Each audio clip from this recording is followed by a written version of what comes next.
Si tienen sus Biblias, por favor, busquen el capítulo 11 de Juan. Juan, capítulo 11. Seguimos en este gran capítulo que trata con el tema de la resurrección de Lázaro. Y hoy vamos a ver un mensaje tocante el tema del deseo de Cristo de hacer crecer nuestra fe. Cuando estuve en la universidad en mi segundo año, estuve buscando un compañero de cuarto, alguien que me recomendó un amigo que era cristiano, amable. Y recuerdo, yo no le conocía antes, llegué al dormitorio y pues íbamos conociéndonos los unos a los otros. Y una de las primeras preguntas que nos hacíamos era, ¿qué estudias? ¿No? Y pues yo le contesté, pues estoy estudiando ingeniería de software. Y luego él me contesta que él estaba estudiando para sacar un doctorado en la ciencia del suelo. Y yo en mi ignorancia, en mi mundo todo giraba alrededor de la tecnología en esos días. Y recuerdo que pensé, y gracias a Dios no lo dije en voz alta, pero recuerdo que dije, doctor en la ciencia del suelo. ¿En serio? Como que dan doctorados de cualquier tontería. ¿Cómo que vas a sacar un doctorado en la ciencia del suelo, en el estudio del polvo? Y pues obviamente el tonto fui yo. Y a través de ese año me compartía las cosas que estudiaba allí en la escuela de Cal Poly, San Luis Obispo. Muchos cursos de la química avanzada, cursos de la agronomía, cosas que eran muy intricadas que yo no entendía. Y pues tal vez si tú eres como yo, pues dices lo mismo, porque es tan importante saber detalles acerca del suelo, la composición de la tierra. Y pues la respuesta es, pues allí crece nuestra comida, ¿no?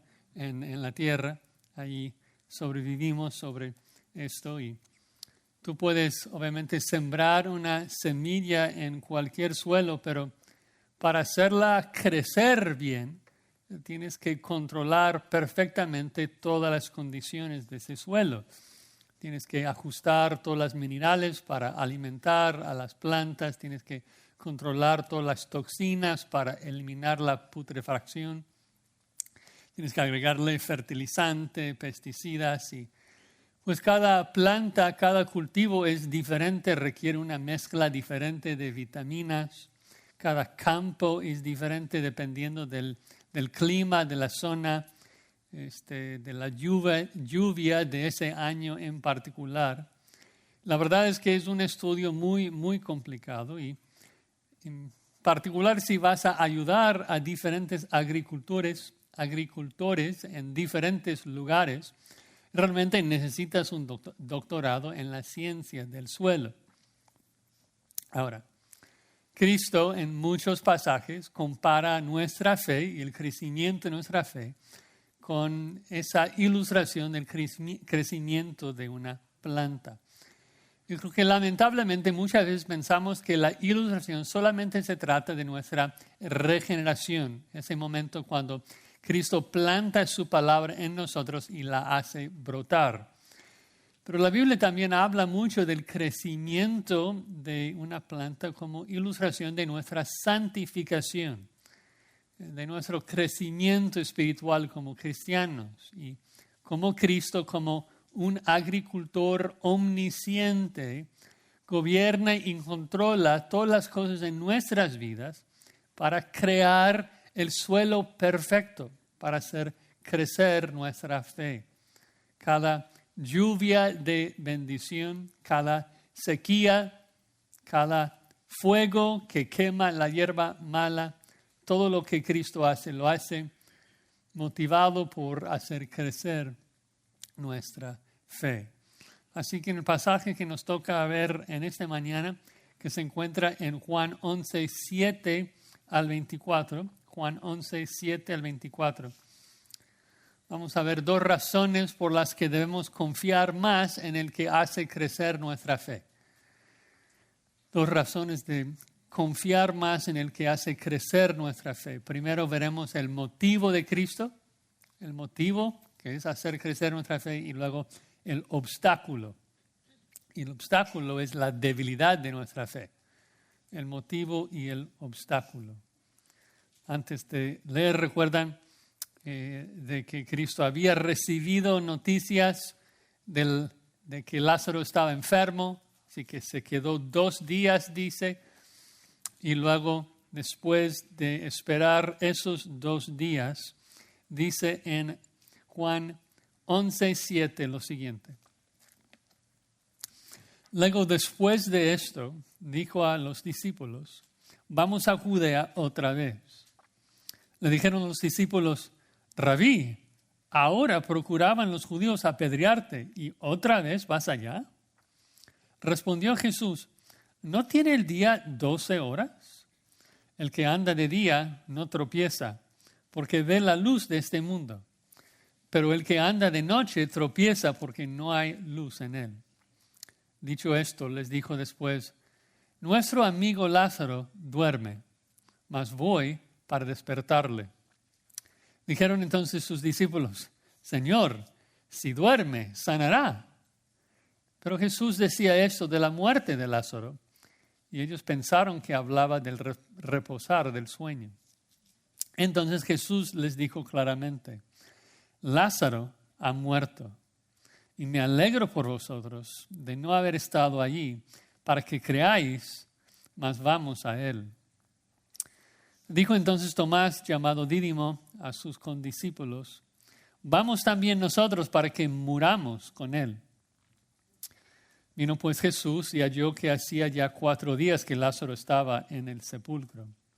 Betania estaba cerca de Jerusalén, como a 15 estadios, y muchos de los judíos habían venido a Marta y a María para consolarlas por su hermano. Entonces Marta, cuando oyó que Jesús venía, salió a encontrarle, pero María se quedó en casa. Y Marta dijo a Jesús, Señor, si hubieses estado aquí, mi hermano no habría muerto. Mas también sé ahora que todo lo que pidas a Dios, Dios te lo dará. Jesús le dijo, tu hermano resucitará. Marta le dijo, yo sé que resucitará en la resurrección, en el día postrero. Ahí vamos a terminar hoy, pero para darnos el resto del contexto. Versículo 25, le dijo Jesús, yo soy la resurrección y la vida. El que cree en mí, aunque esté muerto, vivirá. Y todo aquel que vive y cree en mí, no morirá eternamente. ¿Crees esto? Le dijo, sí, Señor, yo he creído que tú eres el Cristo, el Hijo de Dios, que has venido al mundo. Vamos a orar. Padre, gracias por tu palabra. Es una bendición inmerecida el poder mirar tu gloria, Padre, brillando en el rostro de nuestro Señor Jesucristo. Pero necesitamos el poder de tu Espíritu, así que te imploramos en esta hora que tu Espíritu Santo nos ilumine, que nos haga ver nuestro pecado para poder confesarlo y llegar a tu texto con corazones limpios y deseosos de poner en práctica lo que leemos. Y como siempre oramos que Él nos revele más de tu gloria y que podamos adorar y confiar en nuestro Señor y Salvador Jesucristo. En su nombre oramos. Amén. Entonces, como vimos la vez pasada, estamos aproximándonos a la última semana de Jesucristo realmente. Estamos a una semana de la cruz. El siguiente día en Juan 12 es la entrada triunfal. Recuerdan de que todo comienza en Juan 9 cuando Jesús sana a un hombre nacido ciego. Los judíos lo sacan de la sinagoga. Entonces Jesucristo regaña a los falsos pastores de Israel y dice que Él es el único buen pastor y que Él puede preservar a sus ovejas porque Él y su Padre son uno. Y entonces los judíos agarran piedras para matar a Jesús por su blasfemia. Y Jesús tuvo que huir de Jerusalén y sube al norte, al lugar donde Juan el Bautista unos años antes estaba bautizando. Y estando allí, en ese lugar, en el norte de Israel, recibe noticias de Marta y de María de que Lázaro está enfermo. Y vimos la semana pasada de que cuando escucha la noticia, él decide quedarse 2 días más. Y vimos de que esto fue debido a su amor por ellos, porque quiso revelarlos más del poder de Dios. Quiso que vieran una resurrección incontrovertible, indudable, poderosa. Y también vimos cómo el Señor soberanamente estaba gobernando todo para bendecir a sus amigos. Y ahora veremos 2 puntos: el motivo de Cristo, que es hacer crecer la fe de los creyentes, y también el obstáculo, que era la debilidad de la fe de esos creyentes. Así que versículo 7, primero veamos el motivo de Cristo, que no viene hasta el final, en el versículo 15, de manera explícita, pero comenzamos viendo el contexto. Dice: luego, después de eso, dijo a los discípulos: vamos a Judea otra vez. El después de eso se refiere a los 2 días que esperaron allí en el norte, y dice que vamos a regresar a Judea otra vez porque estaban allí hace solamente un par de días. Y por esto los discípulos protestan y dicen en el versículo 8, dijeron los discípulos: Rabí, ahora, es decir, ahora procuraban los judíos apedrearte y otra vez vas allá. O sea, ahorita, hace 3 días, ¿no te acuerdas? Tenían piedras, querían matarte allí, ¿vas a regresar otra vez? Seguramente siguen enojados contigo. No ha pasado nada de tiempo. ¿Quieres morir? Vas a morir si regresas. Y era cierto, Jesús lo supo. Como les dije la semana pasada, es precisamente la resurrección de Lázaro de manera singular que provoca la muerte de Jesús. Sería un milagro innegable, poderoso, que necesariamente guiaría a la gente, a la multitud, cuando ve a Jesús levantar un muerto de 4 días, decir: ese es el Mesías, bendito el que viene en el nombre de Jehová, en la entrada triunfal. Y obviamente cuando los fariseos y los líderes judíos escuchan a la multitud gritando esto, le crucifican, no aguantan escuchar esto. Sin embargo, noten cómo Cristo responde a la luz de su futura muerte. En el versículo 9, respondió Jesús: ¿no tiene el día 12 horas? El que anda de día no tropieza, porque ve la luz de este mundo. En el tiempo de Jesús, los romanos habían dividido el día entre 12 horas y obviamente uno tenía que trabajar dentro de esas horas, las horas laborales. Ya de noche nadie trabajaba en ese entonces. La implicación es de que Jesús no había llegado a la noche de su ministerio, a su cruz, y ya que no había llegado a la noche, era su responsabilidad, su deber, trabajar y obrar y completar las obras que el Padre le había dado. Él comprendió de que era inmortal hasta que había terminado con las obras que Dios le había dado. Y todos debemos y todos podemos vivir con esa expectativa, con ese entendimiento, con esa confianza de que Dios ha determinado exactamente la cantidad de tiempo y horas que tenemos en este mundo. Él nos ha dejado con ciertas obras que tenemos que cumplir, ¿no? Él ha determinado cuándo será nuestra muerte y nadie puede quitarnos la vida hasta que lleguemos a ese mundo, ese punto, ¿no? Yo no puedo extender mi vida y nadie lo puede reducir. Dios es soberano sobre eso. Una traducción literal del Salmo 119, 16 sería que en tu libro se escribieron todos los días que me fueron dados, cuando no existía ni uno solo de ellos.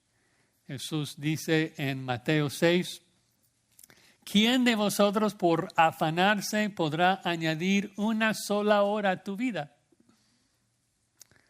Nadie puede añadir ni una sola hora de vuestra vida, dice. Dios está en control. Entonces, mientras Él diga que es día para nosotros, debemos obrar con esa confianza. Obviamente para Cristo la noche venía muy pronto. La cruz estaba en puerta, cuando no iba a poder trabajar más. Pero mientras veía la luz del día, dice, tengo que obrar. Tengo esta obra que tengo que hacer. Y pues los discípulos debían ver sus vidas en la misma manera. Mientras ellos tenían la luz del mundo a su lado, debían obrar. Pronto esa luz iba a salir. Pero mientras la tenían debían obrar. Noten versículo 10. Pronto viene la noche. Dice, el que anda de noche tropieza porque no hay luz en él. Pronto venía la cruz cuando ya no iba a poder obrar. Y dice, nadie puede trabajar de noche, pues tropieza. Es una metáfora, entendemos esto. Cristo no está diciendo que Él va a tropezar o que la cruz sea su tropiezo. Está simplemente ilustrando el hecho de que uno no puede trabajar durante la noche, no puede ver. Por eso tiene que trabajar durante el día cuando hay luz. Y pues lo mismo aplicaba a los discípulos, que ellos muy pronto no iban a poder trabajar. Durante la noche de la cruz no iban a poder obrar, pero el punto es de que esa hora no había llegado todavía.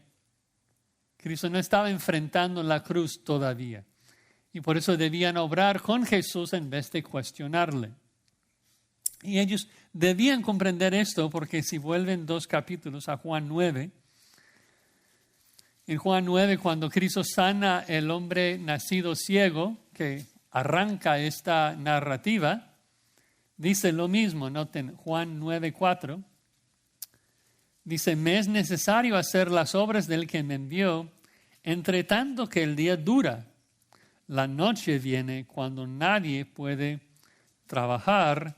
Entre tanto que estoy en el mundo, luz soy del mundo. Entonces Cristo está repitiendo el mismo principio aquí en Juan 11, de que Cristo es la luz del mundo y que debía trabajar hasta que Dios apagara esa luz en la cruz, hasta el momento que Dios desamparara a su Hijo al castigarlo en la cruz por nuestro pecado. Pero obviamente ellos no entienden todavía, así que Jesús explica en el verso 11. Dicho esto, les dijo después, nuestro amigo Lázaro duerme, mas voy para despertarle. Una interesante comparación de palabras aquí. Primero noten que dice nuestro amigo. Y creo que ese pronombre nuestro confirma nuevamente la humanidad de Cristo en mi mente. Vimos en la semana pasada cómo esta historia revela la verdadera, la genuina humanidad de Cristo, que apreciaba y valoraba amistades. Dice nuestro amigo. Y vemos en ese texto cómo llora, cómo compadece de las aflicciones de sus hermanos. Y el hecho de que nos entiende siendo un verdadero humano es lo que le hace un sacerdote idóneo para nosotros. No tenemos que acudir a los santos, no tenemos que acudir a María. Tenemos a Cristo. Cristo es el único mediador entre Dios y los hombres porque es un hombre perfecto, pero un hombre genuino. Y es hermoso pensar en esto, que a la diestra de Dios, el que intercede por nosotros con todo poder, es un hombre que nos comprende. Entonces vemos su humanidad, pero noten que también vemos su deidad. Y lo notamos en el cambio de persona entre nuestro amigo y voy para despertarlo. Noten que no dice nuestro amigo ha muerto y vamos para despertarlo.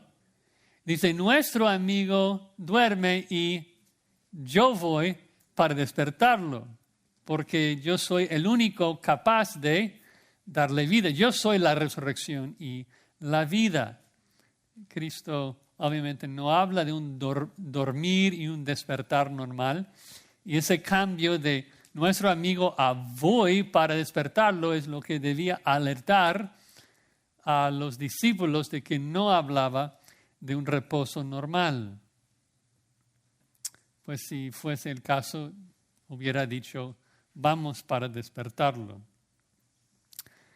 Ahora, los discípulos debían comprender, aún con ese lenguaje, Lázaro duerme y voy para despertarlo, debían comprender de que ese lenguaje hablaba de la resurrección, porque es la manera que el Antiguo Testamento habla de la resurrección.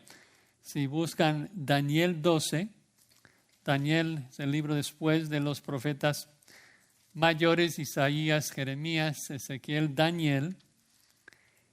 Y al final de Daniel, unos pasajes que más claramente habla de la resurrección en el Antiguo Testamento, Daniel 12, versículo 2. Noten el lenguaje aquí, Daniel 12, 2. Y muchos de los que duermen en el polvo de la tierra serán despertados, unos para vida eterna y otros para vergüenza y confusión perpetua. Los entendidos resplandecerán como el resplandor del firmamento, y los que enseñan la justicia a la multitud como las estrellas a perpetua eternidad. Entonces Daniel, hablando de la futura resurrección de todos los santos, habla de los que duermen, que serán despertados. Regresando ahora a Juan 11, los discípulos no comprendieron ese eufemismo de que Lázaro duerme. Así que versículo 12, dijeron entonces sus discípulos, Señor, si duerme, sanará. Ya son médicos los discípulos, dando consejo a Jesús. Pues si duerme, te va a restaurar. Mejor nos quedamos acá, porque arriesgar nuestras vidas viajando a Jerusalén, donde quieren matarte, donde quieren apedrearte, si duerme se va a sanar. Entonces informan al creador y sustentador de todas las cosas, al sanador de Israel, el médico divino, de que si duerme se va a mejorar. Y es interesante aquí en este texto, como en muchos textos, pues los discípulos en un momento parecen entender mucho y comprender muchas cosas y tener mucha fe. Y confiesa que Cristo es el Hijo de Dios, el Cristo, y luego dicen una tontería como esta. Y pues nos vemos reflejado en el texto que tantas veces somos iguales.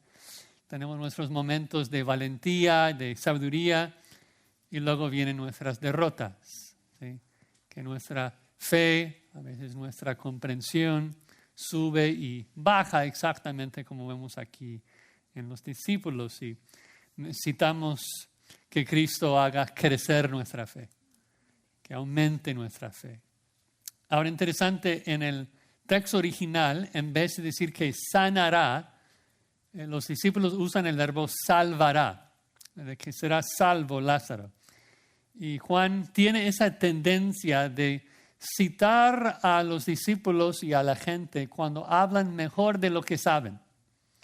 Ellos obviamente dicen se salvará pensando en una sanidad de una enfermedad, pero obviamente va a ser salvo de la muerte, por eso el verbo es tan apropiado.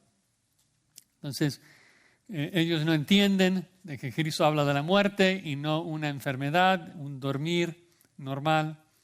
Y ya que Juan no lo comprendió, él es uno de los discípulos, ¿no?, que describe esto. Entonces, siente la necesidad de explicarlo a nosotros también en el verso 13, diciendo, pero Jesús decía esto de la muerte de Lázaro, y ellos pensaron que hablaba del reposar del sueño, ¿no? Se equivocaron pensando que hablaba de un dormir normal, del sueño, cuando hablaba de la muerte de Lázaro. Ahora yo me pregunto, ¿por qué es de que los discípulos no comprendieron el eufemismo? Recuerden, un eufemismo es una figura de lenguaje en donde describes algo que podría ser serio, privado, feo incluso, con unas palabras más lindas, más aceptables. Otro eufemismo común en la Biblia es el verbo conocer, que Adán conoció a Eva y dio a luz un hijo. Y pues para no ser demasiado específico, pues es apropiado emplear un eufemismo. Y lo mismo pasa acá, de que Cristo está describiendo la muerte de Lázaro, pero para no decirlo de manera fea, pues utiliza un eufemismo, como es común en la misma Escritura. Recuerdan que en el Antiguo Testamento, cuando hablaron de los reyes, de las muertes de los reyes, usan ese eufemismo diciendo que David durmió con sus padres. Primero de Reyes 2:10. Pablo hace lo mismo en Primera Tesalonicenses 4:13, hablando de los creyentes que han muerto antes de nosotros, y habla de los que duermen. Entonces, nosotros hacemos lo mismo cuando alguien muere, un hermano muere, decimos que partió a la presencia del Señor o pasó a la presencia de Dios. Decimos, ya está con el Señor. Entonces, Cristo hace lo mismo, diciendo que Lázaro está enfermo. Lázaro duerme. Dice Lázaro duerme en vez de decir que Lázaro murió. Ahora, otra razón que tal vez se equivocaron los discípulos, recuerdan en el contexto, en el versículo 4 de Juan 11, Cristo ya había dicho, esta enfermedad no termina en la muerte. Esta enfermedad no es para la muerte. Entonces tal vez sea otra razón de por qué los discípulos no pensaron que dormir se refería a su muerte. Pero ya que los discípulos no comprendieron su lenguaje, Cristo lo explica abiertamente en el verso 14. Entonces Jesús les dijo claramente, Lázaro ha muerto. Ya no cabe dudas, Lázaro está muerto. Pero la parte interesante, como ya les dije, a donde creo que todo este texto apunta, se encuentra en el verso 15, que nos da la razón de por qué todo eso está pasando. Y dice verso 15, y me alegro por vosotros de no haber estado allí para que creáis, mas vamos a él. Ahora, a primera lectura suena muy interesante esa afirmación, porque raras veces es apropiado ligar la muerte de alguien con nuestra alegría. Como que está muerto y me alegro, me gozo. ¿Por qué lo dice esto? Bueno, primero, Cristo obviamente sabe que lo va a resucitar. Pero creo que el orden de las frases en el texto griego nos ayuda un poco más. Porque hay mucho más énfasis en la frase para que creáis. Es lo que Jesús dice más en la primera parte de la oración. Una traducción muy literal del texto original diría, me alegro por ustedes para que creáis de no haber estado allí. Pero vamos a él. Y el punto es de que lo que le da gozo, lo que le da alegría al Señor, no es de que no estuvo allí. Lo que le da alegría, la razón que se está gozando, es porque van a creer más. Es porque sabe de que ese evento, la resurrección de Lázaro, va a hacer crecer, va a aumentar su fe. Porque van a ver más de su poder y su autoridad. Y Dios usará la resurrección de Lázaro para hacer crecer la fe de sus discípulos. Y la verdad es de que esta es la razón y el motivo detrás de todo lo que Cristo hace en nuestras vidas. Cada bendición y cada prueba, Cristo lo obra en nuestras vidas para hacer crecer nuestra fe. Cristo es ese agricultor omnisciente que está labrando el suelo de nuestro corazón con el propósito de hacer crecer nuestra fe para producir más fruto. Leemos en 1 Pedro 1:7, para que sometida a prueba vuestra fe. ¿Por qué Cristo somete a prueba nuestra fe, que es mucho más preciosa que el oro? Dice, el cual, aunque perecedero, se prueba con fuego, el propósito es de que sea hallada en alabanza, gloria y honra cuando sea manifestado Jesucristo. Dios, Cristo en particular, está purificando nuestra fe. Y debido a esto, como Cristo, debemos gozarnos, incluso en nuestras pruebas. Debemos alegrarnos en nuestras pruebas, como también Santiago 1:2 dice, porque Dios está perfeccionando nuestra fe. Dice en este versículo que ustedes también conocen, Santiago 1:2, hermanos míos, tened por sumo gozo cuando os halléis en diversas pruebas, sabiendo que la prueba de vuestra fe produce paciencia, mas tenga la paciencia su obra perfecta para que seáis perfectos y cabales sin que os falte cosa alguna. Cristo quiso que tuvieran una fe más perfecta, más completa, más robusta. Así que se gozó, porque supo que Dios lo iba a usar para ese fin. Pero tenemos que confesar que es un reto, ¿no? Es un reto para nosotros que somos hombres de poca fe, que somos débiles. Es un reto confiar en eso, confiar en el motivo de Cristo, que Cristo tiene. Eso tiene un buen propósito en todo lo que hace, tiene un buen motivo en cada prueba, que es hacer crecer nuestra fe. Y esto es mejor para nosotros, debemos gozarnos, porque con más fe vemos más de su gloria. Con más fe vemos más de su majestad. Y viendo más de su majestad somos más transformados a su imagen. Así que confiemos, hermanos, de que Cristo obre con ese motivo, el motivo de hacer crecer nuestra fe. Y ahora la segunda razón, la razón que debemos crecer en nuestra fe es su debilidad, ¿no? El obstáculo ahora que enfrenta Cristo. El obstáculo. La verdad es que en este momento en Juan 11, nadie cree que Cristo es capaz de resucitar a Lázaro. Todos son débiles en su fe y eso es el obstáculo que Cristo enfrenta. La narrativa nos presenta con dos personajes en nuestro texto, con Tomás y con Marta, y ellos dos realmente representan a todos sus discípulos en este momento. Muy brevemente menciona a Tomás y luego a Marta. Versículo 16 dice, dijo entonces Tomás, llamado Dídimo, a sus condiscípulos, vamos también nosotros para que muramos con él. ¿Quién es este Tomás el Dídimo? Dídimo significa gemelo, no sabemos de quién era gemelo, pero aunque Tomás se conoce al final del Evangelio por sus dudas, aquí estando con Jesús expresa su gran valentía y devoción al Señor, que vamos para morir con Él.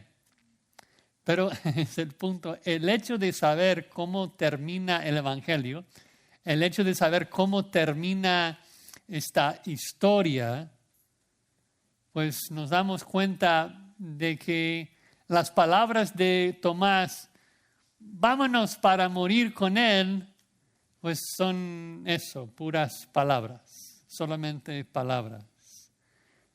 Los discípulos, hombres de poca fe, siempre eran muy valientes cuando Cristo estuvo ahí protegiéndolos.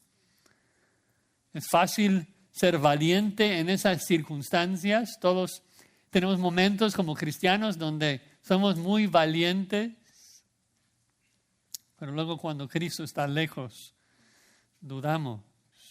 Y es lo mismo que vemos en la vida de Tomás, que una semana después de decir, vamos para morir con él, luego cuando Cristo está siendo crucificado, ¿qué hace Tomás? Le abandona. Y es la marca de una fe débil. La marca bíblica de una fe débil es una fe que solamente cree cuando es fácil creer. Y es precisamente la razón que Cristo quiso mostrarles su gran poder para hacer crecer su fe, para fortalecer su fe, para ayudarles a creer en cualquier circunstancia. Y gracias a Dios, Cristo hace lo mismo con nosotros. Que muchas veces somos débiles y nuestra fe flaquea. Tenemos ciertos momentos cuando al parecer somos muy fuertes y luego viene una prueba y caemos. Y Dios no permite esto, quiere que seamos fuertes en nuestra fe en cada circunstancia. Así que debemos darle gracias. Bendita la prueba que nos acerca a Cristo. Bendita la aflicción que nos permite ver más de su majestad. Y gracias a Dios porque comprendemos de que mientras más gloria vemos de Cristo, más seremos transformados a esa imagen. Comprendemos el principio bíblico, ¿no? De que por el poder del Espíritu Santo en la vida del creyente, ver a Cristo es ser como Cristo. Recuerden ese texto en 1 de Juan 3:2 que dice, cuando Él se manifieste, seremos semejantes a Él. ¿Por qué? Porque le veremos tal como Él es. Le veremos tal como Él es, así que seremos semejantes a Él. Así que eso es lo que anhelamos como cristianos, es verle tal como Él es, en toda su majestad, en toda su gloria. Porque sabemos de que así, teniendo una visión de Cristo, seremos más transformados a su imagen. Así que Cristo primero tuvo que anular esa debilidad de sus discípulos para que dieran más de su gloria. Tenía que quitar ese obstáculo. Ahora, versículo 17. Terminan el viaje, llegan al sur y dice que vino pues Jesús y halló que hacía ya 4 días que Lázaro estaba en el sepulcro. Recuerden, contando esos 4 días, el primer día es el día que María y Marta envían el siervo al norte. Lázaro muere esa misma noche. Luego días 2 y 3, Jesús espera ahí en el norte y luego en el 4º día desciende al sur y llega a Betania donde estuvo Lázaro en la tumba. Y sabemos de que ahora está al sur, cerca de Jerusalén, no solamente por la queja de los discípulos que no quieren regresar cerca de Jerusalén donde le quieren matar, pero también porque Juan nos ayuda con la geografía en el verso 18, diciendo que Betania estaba cerca de Jerusalén como a 15 estadios. 15 estadios romanos son unos 2 o 3 kilómetros o menos de 2 millas para nosotros.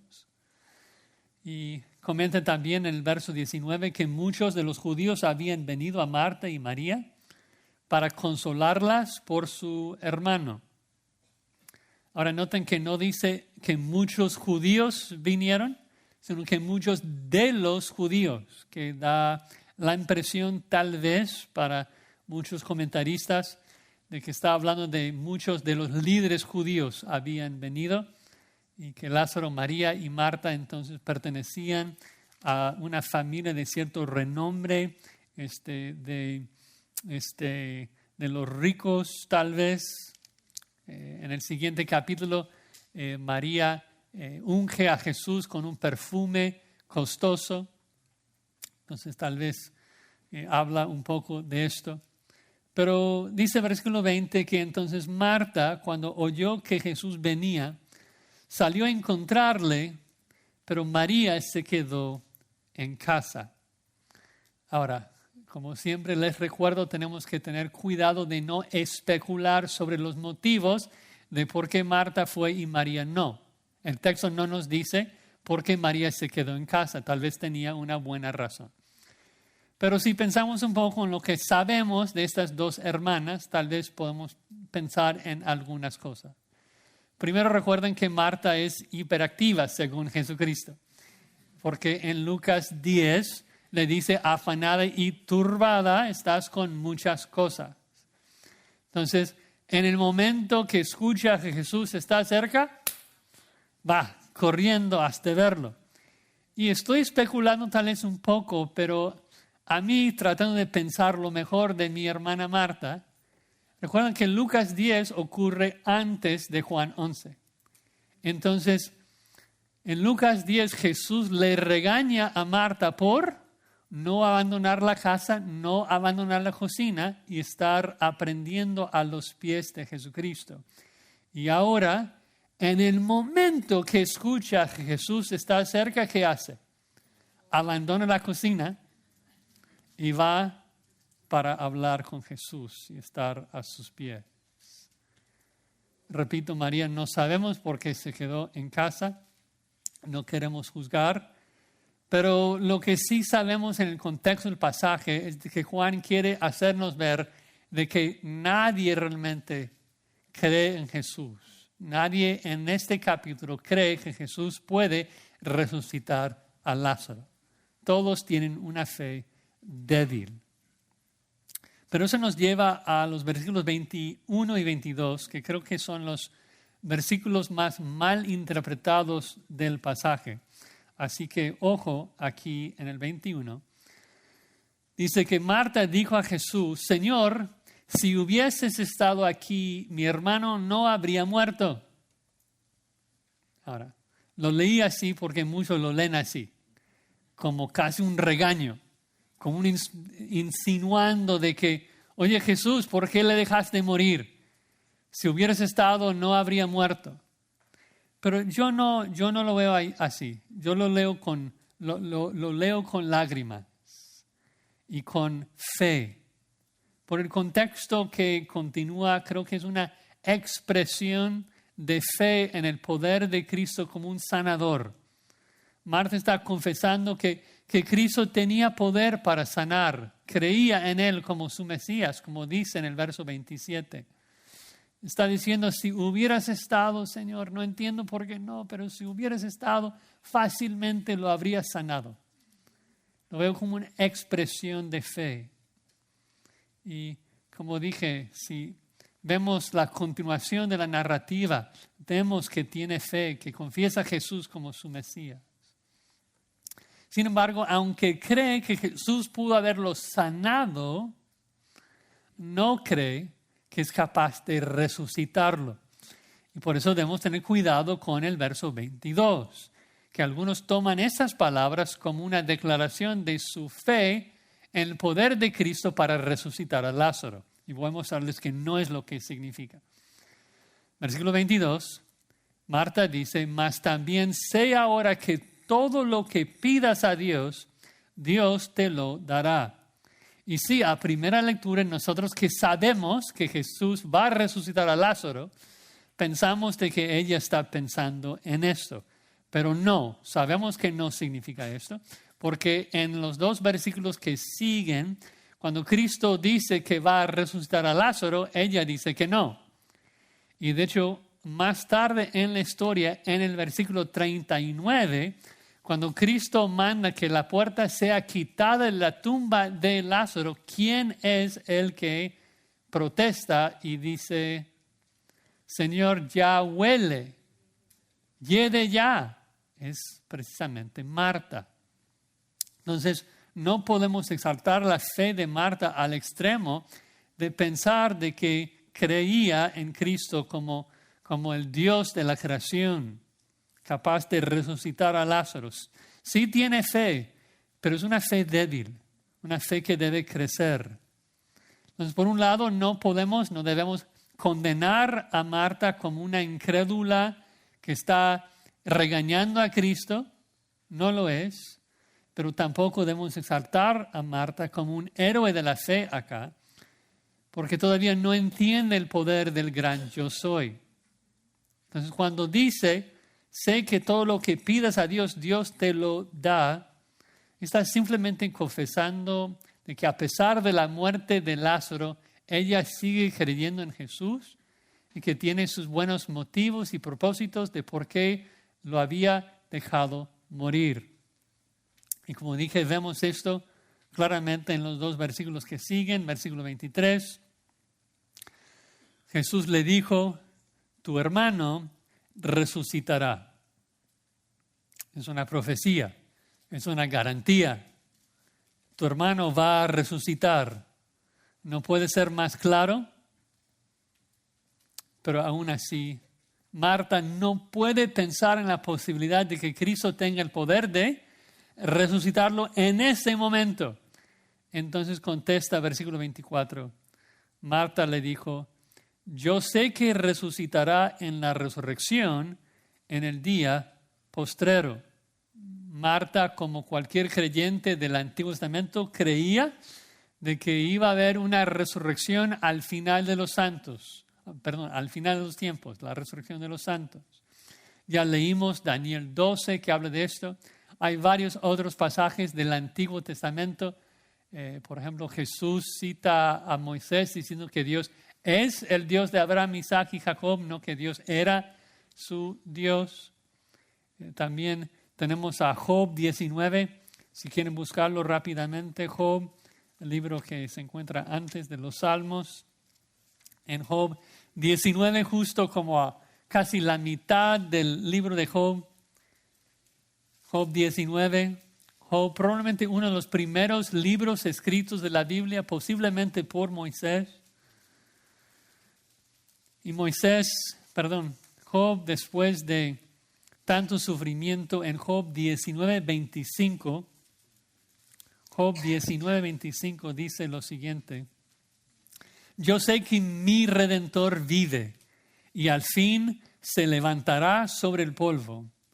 Y después de deshecha esta mi piel, en mi carne he de ver a Dios, al cual veré por mí mismo y mis ojos lo verán y no otro. Es decir, 26, después de deshecha esta mi piel, ya cuando estoy en la tumba muerto, yo voy a ver a Jesús con mis propios ojos resucitado. También hay varios otros pasajes en el Antiguo Testamento que habla de la resurrección. Pablo en 1 Corintios 15 cita a Oseas. Oseas 13:14 dice, los libraré del poder de Seol, los redimiré de la muerte. ¿Dónde están pues, oh muerte, tus espinas? ¿Dónde está, oh Seol, tu aguijón? ¿No? Es quitada por la resurrección, obviamente. Entonces hay varios pasajes del Antiguo Testamento que hablan de la resurrección al final de los tiempos y Marta cree en eso. Marta cree de que Lázaro será resucitado y piensa que Jesús está consolándola con esa enseñanza. Así como nosotros hacemos con nuestros seres queridos, cuando un hermano pasa a la presencia de Dios y le consolamos con las palabras de que eso no es el fin. Vamos a volver a ver a nuestros hermanos en el cielo. Usamos las palabras de 1 Tesalonicenses 4:17, de que los que durmieron antes van a resucitar primero y luego nosotros los que vivimos, los que hayamos quedado, seremos arrebatados juntamente con ellos en las nubes para recibir al Señor en el aire. Y ahí siempre estaremos con el Señor. Y Pablo dice, por tanto, alentaos. Son palabras alentadoras. Alentaos los unos a los otros con estas palabras. Entonces Marta piensa de que Jesús está animándole con esa verdad, de que va a volver a ver a Lázaro en el reino futuro. Y aunque esto es cierto, Jesús no solamente va a resucitar a Lázaro en el reino, lo va a resucitar ahorita, ¿no? Y recuerden, la razón que lo hace es la misma razón que obra todos sus milagros, era hacer una señal física para demostrar su poder para hacer un mayor milagro eterno, ¿no? Entonces sana a un ciego para mostrar que tiene poder para darnos visión espiritual. Resucita a Lázaro físicamente para mostrarnos de que Él es la resurrección y la vida y puede darnos vida eterna y cuerpos inmortales. Nos ayuda con esas verdades y esas señales a creer en Él. Nosotros que somos débiles y flaqueamos en nuestra fe. Nuestra fe exactamente como Tomás, exactamente como los discípulos y como Marta, es débil, no es constante. Somos como ellos, hombres de poca fe. Somos como Tomás, somos como Marta. Y a veces nuestras palabras y nuestras acciones son tan incongruentes, ¿no es cierto? Marta dice, si seguimos en el texto, dice en el versículo 27 que Jesús es el Cristo, el Hijo de Dios. O sea, Tomás dice, vamos a morir con Cristo. Y Marta dice, tú eres el Cristo, el Hijo de Dios. Pero luego, ¿cómo explicamos sus acciones? Que no concuerdan con esas declaraciones. ¿Cómo es de que Marta puede decir, eres el Hijo de Dios? Y luego no creer que Jesús puede levantar a Lázaro porque ha estado en la tumba 4 días.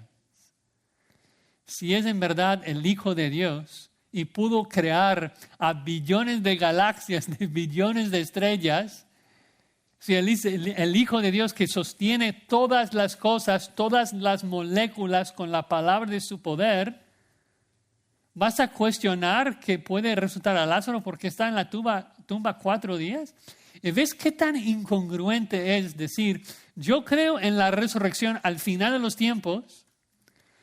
Yo creo, hablando del momento de Marta, yo creo que Dios puede resucitar a Adán y Eva después de que han estado muertos 4,000 años. Y que Cristo puede agarrar las moléculas de su cuerpo dispersadas por todo el mundo ya y darles nuevos cuerpos resucitados, pero no puede resucitar a Lázaro porque su cuerpo ha estado en descomposición por 4 días. Es de que somos tan ilógicos. Nuestra carne, nuestro pecado nos hace tontos. No nos ayuda a creer en lo que dice la Escritura. Y necesitamos que el Señor nos ayude. Necesitamos que el Señor nos ayude a hacer crecer nuestra fe. Porque Él es digno. Él es Señor. Él es el Salvador. Y si usted está aquí en esta mañana y todavía no has visto su gloria y no crees de que Él tiene poder. ¿Sí? Es fácil creer, va a haber una resurrección. Es fácil pensar en la teoría de la teología, en verdades abstractas. Yo creo en la resurrección, pero luego no creer en la resurrección de mi hermano. No creer en mi resurrección. Hay una diferencia entre afirmar ciertas doctrinas en la Escritura y aplicarlas a tu vida. Tú tienes que creer de que Cristo es el Hijo de Dios, el Mesías, y que Él es capaz de darte vida eterna si crees en Él. De que su cruz fue suficiente para perdonar tus pecados. Tú tienes que creer eso, tú tienes que confiar en esto y confiar en tu vida diaria de que todo lo que hace lo hace con un deseo bondadoso, un deseo de hacer crecer tu fe. Así que debemos darle muchas gracias. Somos hombres de poca fe, somos débiles, sí. Pero que Dios nos ayude a hacer crecer nuestra fe para que dejemos de ser débiles en la fe. Y nuestro problema muchas veces es de que dudamos de la sabiduría de nuestro Señor, ¿no es cierto? Nuestro problema es de que nosotros no tenemos un doctorado en la ciencia del suelo. Entonces, cuando el Señor comienza a cavar en nuestro suelo, cuando comienza a labrar el polvo de nuestro corazón, pues nos quejamos.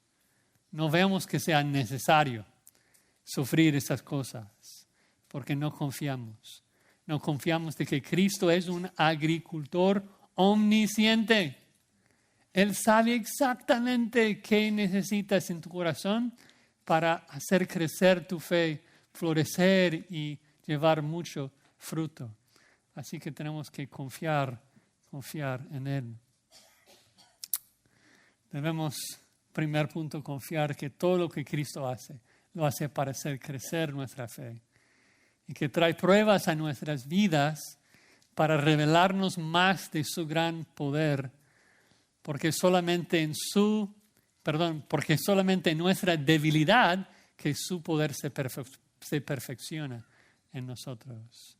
Así que confiemos en nuestro bendito Señor y Salvador. Oremos.